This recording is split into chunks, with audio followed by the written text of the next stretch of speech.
அனைவருக்கும் வணக்கம். Government jobs mentor YouTube சேனலை இப்போ தான் ஃபஸ்ட் டைம் பார்க்குறீங்கன்னா நம்ம சேனலை சப்ஸ்கிரைப் பண்ணிவிட்டு பாருங்கள். தொடர்ந்து கவர்மெண்ட் ஜாப்ஸ் அப்டேட் இந்த சேனலில் கொடுத்துட்டு வந்துட்டுருக்கோம். தமிழ்நாடு அரசு கீழே இருக்க ஸ்டேஷ்னரி அண்ட் பிரிண்டிங் டிபார்ட்மெண்ட், அதாவது எழுதுபொருள் மற்றும் அச்சுத்துறையில் ஒரு வேலைவாய்ப்பு அறிவிப்பு வெளியிட்டிருக்காங்க. Assistant offset machine of technician, junior electrician, junior mechanic, plumber cum electrician இந்த பதவிகளுக்கான ஒரு நோட்டிஃபிகேஷன் ரிலீஸ் பண்ணியிருக்காங்க. இது ஒரு நிரந்தர தமிழ்நாடு அரசு வேலை அப்படிங்கிற மாதிரி அவங்க கொடுத்துருக்காங்க. அதை பற்றின விவரங்கள் இந்த வீடியோவில் பார்க்கலாம். ஸ்கிப் பண்ணாமல் பாருங்கள். இப்போ நம்ம பார்த்துட்டு இருக்கிறது அதுக்கான நோட்டிஃபிகேஷனுங்க. அவங்க அஃபிஷியல் வெப்சைட்டில் அதற்கான லிங்க் கொடுத்துட்டாங்க. நோட்டிஃபிகேஷனும் அப்ளிகேஷன் ஃபார்மும் அந்த நோட்டிஃபிகேஷனை தான் இப்போ நீங்கள் பார்த்துட்ருக்கீங்க. தமிழ்நாடு அரசு எழுதுபொருள் மற்றும் அச்சுத்துறை ஆணையரகத்தில் வேலைவாய்ப்பு அறிவிப்பு கொடுத்துருக்காங்க.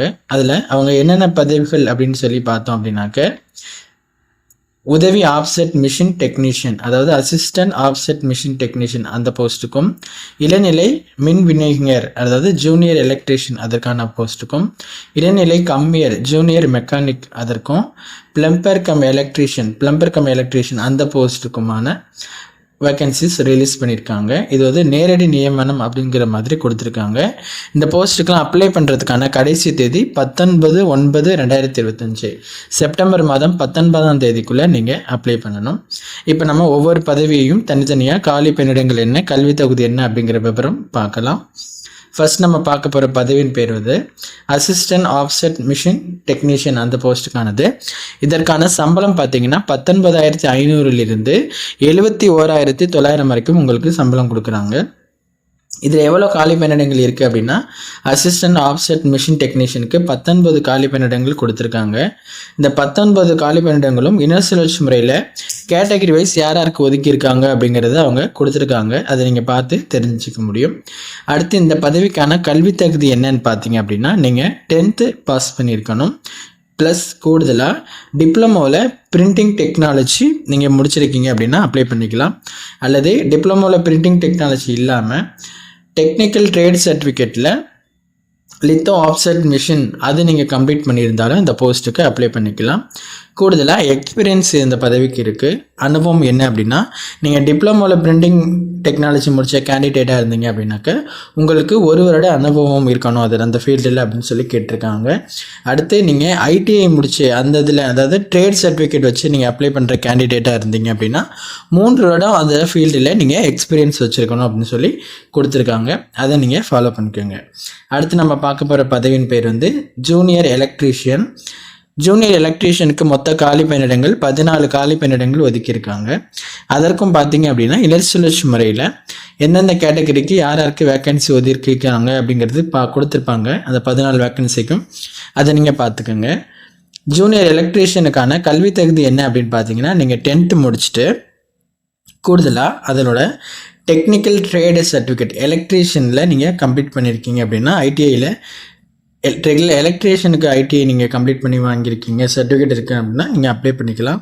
அதை முடிச்சிருந்தா, அல்லது அப்ரெண்டிஸ்ஷிப்பில் எலக்ட்ரீஷியன் நீங்கள் அந்த பயிற்சி பெற்றிருந்தாலும் இந்த போஸ்ட்டுக்கு அப்ளை பண்ணிக்கலாம் அப்படிங்கிற மாதிரி கொடுத்துருக்காங்க. இதற்கான சம்பளம் வந்து ஜூனியர் எலக்ட்ரீஷியனுக்கும் 19,500 71,900 வரைக்கும் உங்களுக்கு கொடுக்குறாங்க. அடுத்து நம்ம 3வது பார்க்க போகிற பதவியின் பேர் வந்து ஜூனியர் மெக்கானிக்கு. ஜூனியர் மெக்கானிக்குக்கும் சம்பளம் 19,500 71,900 வரைக்கும் கொடுக்குறாங்க. ஜூனியர் மெக்கானிக் எவ்வளோ காலி பணியிடங்கள் இருக்குது அப்படின்னு பார்த்தீங்கன்னா 22 காலி பணியிடங்கள் உங்களுக்கு கொடுத்துருக்காங்க. அதுவும் இனசுழற்சி முறையில் கேட்டகரி வைஸ் அவங்க எந்தெந்த கேட்டகரிக்கு எவ்வளவு காலி பணியிடம் அப்படின்னு சொல்லி கொடுத்துருக்காங்க. நீங்கள் அதை பார்த்துக்கோங்க.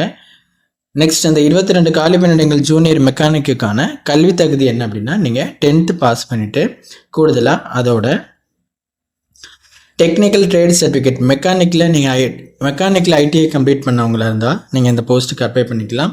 அல்லது அப்ரெண்டிஸ்ஷிப்பில் மெக்கானிக் நீங்கள் பயிற்சி பெற்றிருக்கீங்க அப்படின்னாலும் இந்த போஸ்ட்டுக்கு நீங்கள் அப்ளை பண்ணிக்கலாம் அப்படிங்கிற மாதிரி அவங்க கொடுத்துருக்காங்க. இதை நீங்கள் உள்வாங்கிக்கோங்க. ஜூனியர் மெக்கானிக்குக்கான கல்வி தகுதி இதுதான்.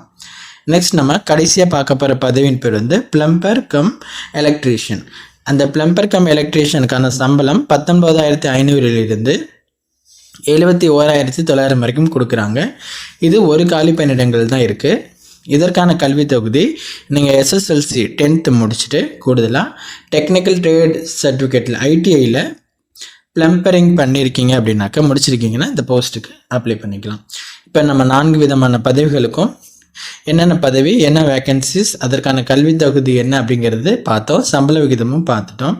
மற்ற விவரங்கள் இந்த இதில் பார்க்கலாம். நம்ம இதில் முக்கியமாக நீங்கள் தெரிஞ்சுக்க வேண்டியது என்ன அப்படின்னா, காலி பணியிடங்களில் பெண்கள், ஆதரவற்ற விதவைகள், முன்னாள் இராணுவத்தினர், தமிழ் வழியில் பயின்றோர், மாற்றுத்திறனாளி இவங்களுக்கெல்லாம் இடஒதுக்கீடு நடைமுறையில் உள்ள அரசு ஆணைகள் மற்றும் அரசு விதிகள் படி பின்பற்றப்படும் சொல்லியிருக்காங்க. உங்கள்கிட்ட இது மாதிரியான ப்ரையாரிட்டி இருக்குன்னா நீங்கள் அதையும் வச்சு சேர்த்து அப்ளை பண்ணிக்கலாம். ஓகேங்களா?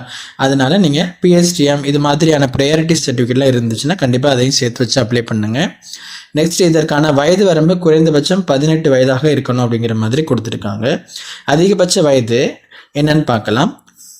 பொதுவான கேண்டிடேட்ஸ்க்கு அதிகபட்ச வயது வந்து எஸ்சியில் ஏவாக இருந்தீங்க, எஸ்சிஏக்கு வந்து அதிகபட்சம் 37 வயதாகவும், எஸ்சிக்கு 37 வயதாகவும், எஸ்டிக்கு 37 வயதாகவும் இருக்கணும் அப்படிங்கிற மாதிரி கொடுத்துருக்காங்க.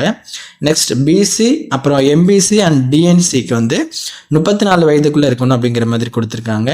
அடுத்து ஓசி கேட்டகரிக்கு 32 வயதுக்குள்ளே இருக்கணும் அப்படிங்கிற மாதிரி கொடுத்துருக்காங்க.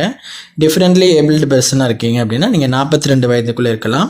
விடோ கேட்டகரியில் வந்தீங்க அப்படின்னாக்கா நீங்கள் 37 வயதுக்குள்ளே இருக்கலாம். இதே எக்ஸ் சர்வீஸ்மேனுக்கு கீழே மேக்ஸிமம் ஏஜ் லிமிட்டும் கொடுத்துருக்காங்க. நீங்கள் அதையும் செக் பண்ணிக்கோங்க. ஓகேங்களா? இந்த விவரங்களை நீங்கள் உள்வாங்கிக்கோங்க. அடுத்து இந்த போஸ்ட்டுக்கு நீங்கள் அப்ளை பண்ணுறதுக்கு இவங்க அப்ளிகேஷன் ஃபார்ம் கொடுத்துருக்காங்க. ஆஃப்லைன் முறையில் தாங்க நீங்கள் அப்ளை பண்ணணும். அவங்க சொல்லியிருக்க அந்த 19/9/2025 அந்த டேட்டுக்குள்ளே அவங்க ஒரு அட்ரஸ் கொடுத்துருக்கிறதுக்கு நீங்கள் அப்ளிகேஷன் ஃபார்மை ஃபில் பண்ணி சென்ட் பண்ணுற மாதிரி இருக்கும். அந்த அப்ளிகேஷன் சென்ட் பண்ணுறதுக்கான அட்ரஸ் இப்போ நம்ம சொல்கிறோம். அனுப்ப வேண்டிய முகவரியில் ஆணையர், எழுதுபொருள் மற்றும் அச்சுத்துறை, ஆணையரகம், 110 அண்ணா சாலை, சென்னை 2 இந்த முகவரிக்கு தான் நீங்கள் என்ன பண்ணணும் அப்படின்னா அப்ளிகேஷன் ஃபார்மை ஃபில் பண்ணி சென்ட் பண்ணுற மாதிரி இருக்கும். இந்த முகவரிக்கு தான் நீங்கள் அப்ளை பண்ணணும். நோட்டிஃபிகேஷனுக்கு கீழேயே அதற்கான அப்ளிகேஷன் ஃபார்ம் இருக்குது. இப்போ நீங்கள் பார்த்துட்டு இருக்கிறது தான் விண்ணப்ப படிவம். இதை நீங்கள் டவுன்லோட் பண்ணிவிட்டு பிரிண்ட் எடுத்துகிட்டு நீங்கள் அவங்க கொடுத்துருக்க முகவரிக்கு அவங்க சொன்ன அந்த கடைசி தேதி 19/9 செப்டம்பர் 19 அப்ளை பண்ணிவிடுங்க. இப்போ நம்ம இந்த விவரங்கள் எல்லாமே பார்த்துட்டோம். எழுதுபொருள் மற்றும் அச்சுத்துறையில் இருக்க இந்த பணியிடங்களுக்கு அப்ளை பண்ணுற விருப்பம் இருக்க கேண்டிடேட்ஸ் கண்டிப்பாக அப்ளை பண்ணுங்கள். டிப்ளமோ மற்றும் ஐடிஐ படிச்சிருக்க உங்கள் நண்பர்களுக்கு இந்த வீடியோவை ஷேர் பண்ணி அவங்களுக்கும் தெரியப்படுத்துங்க. அவங்களுக்கும் பயனுள்ளதாக இருக்கும். இந்த அப்ளிகேஷன் ஃபார்மை ஃபில் பண்ணி சென்ட் பண்ணுறதுல இல்லை வேறு எதுவும் உங்களுக்கு சந்தேகம் இருக்குது அப்படின்னா கீழே கமெண்ட் பண்ணுங்கள். நம்ம அதை உங்களுக்கு கிளியர் பண்ணுறோம். தொடர்ந்து நம்ம சேனலை வாட்ச் பண்ணிட்டு வாங்க. கவர்மெண்ட் ஜாப்ஸ் அப்டேட் நம்ம தொடர்ந்து இந்த சேனலை கொடுத்துட்டு வந்துட்டுருக்கோம். தேங்க்யூ.